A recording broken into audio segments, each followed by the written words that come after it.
এই যে গাগ্রামের অবস্থা, এই যে 4 টাকার কোনো দাম মূল্য নাই, বাংলাদেশ স্যামস্যাম হয়ে গেছে। এই যে পানের অবস্থাটা দেখো, এ 4 টাকার মশলা, আর এই যে পানটা দেখো কোচকের মনে হচ্ছে পেকুড়ের পাতা ছিঁড়ে দিয়েছে। আর এই দেখো এ সুপারি লয়, এ মনে হচ্ছে এখনো মাটি ঢালা তুলে খেয়েছে। এই অবস্থা তোমরা থেকে দেখো, এই তোমরা থেকে দেখো, কার দোকানে নেচা কেউ নাম করছে না। এই দেখো দেখো আবার কাটার গুড়ি দিয়েছে।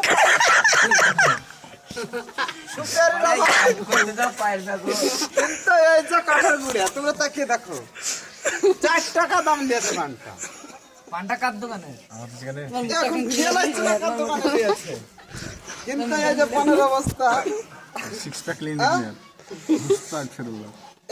বাংলাদেশে আর মনে হয় মোটা পান পাওয়া যায় শুধু, তো কারি বাড়ি গেলে বন্ধ করো। পানটা কি দিয়ে আছে? জামানা